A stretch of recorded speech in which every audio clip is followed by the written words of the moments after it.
সবাই তোমাকে বলছে তুমি পারবে না, তাই না? কেউ তোমাকে ছোট করছে, কেউ বলছে তোমার স্বপ্ন নাকি বাস্তব নয়, তুমি হতাশ হয়ে গিয়েছিলে। কিন্তু শোনো, তুমি শেষ হয়ে যাওনি, কেবল শুরু করোনি এখনও। তো hello everyone, blog by KSP থেকে আমি শিমু, ডেইলি ব্লগে আপনাদের সবাইকে স্বাগতম। জীবনে কখনোই সহজ না, জীবন কখনো সহজ ছিলও না, কখনো হবেও না। বড় কিছু পেতে হলে তোমাকে বড় কষ্ট সইতে হবে।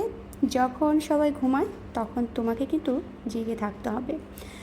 সবাই যখন ব্যর্থতায় হারে তখন তোমাকে উঠে দাঁড়াতে হবে।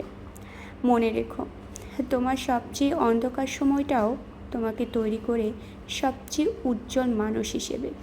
তুমি হয়তো একজন ব্যর্থ, কিন্তু তুমি শেষ হওনি।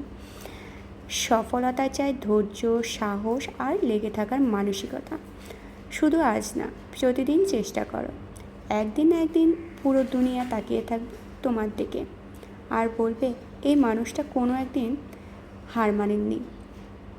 তুমি পারবে। নিজের উপর বিশ্বাস রাখো। কেউ না বুঝলে সমস্যা নেই, তুমি তো বোঝো।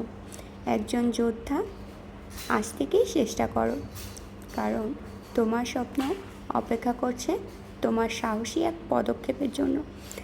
তো যাই হোক, এই যে খুব সুন্দর মজার একটা পিঠা আপনাদের সাথে শেয়ার করছি। এইটার নাম হচ্ছে সূর্যমুখী পিঠা।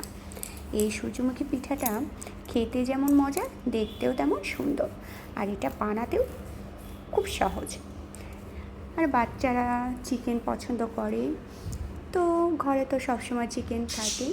তো তাই এইরকম করে বিকেলে নাস্তায় কিন্তু বাচ্চাদেরকে করে দেওয়া যায় মজাদার সূর্যমুখী পিঠাটা। এটা ঝাল মিষ্টি দুটোই করা যায়।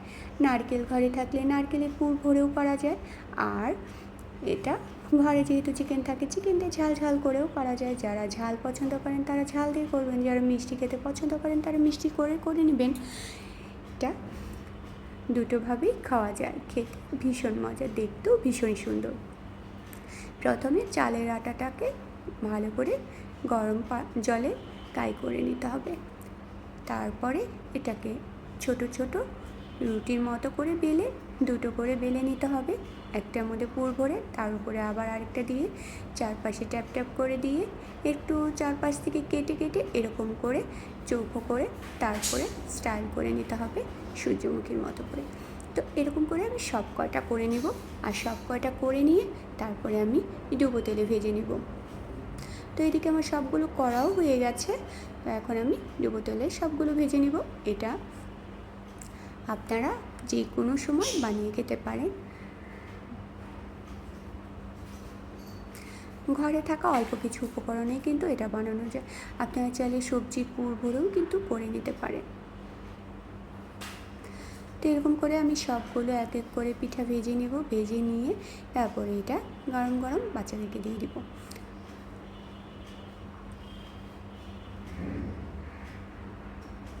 তো ওই যে বললাম গল্পটা, এই গল্পটার সাথে কিন্তু বাস্তবতার অনেক মিল আছে। তো আপনি যখন সফলতার চিন্তা করেন তখন আপনি যদি পরিশ্রম না করেন কখনোই কিন্তু আপনি সফল হতে পারবেন না। তো যাই হোক, আমার পিঠাগুলো হয়ে গেছে। ধন্যবাদ সবাইকে।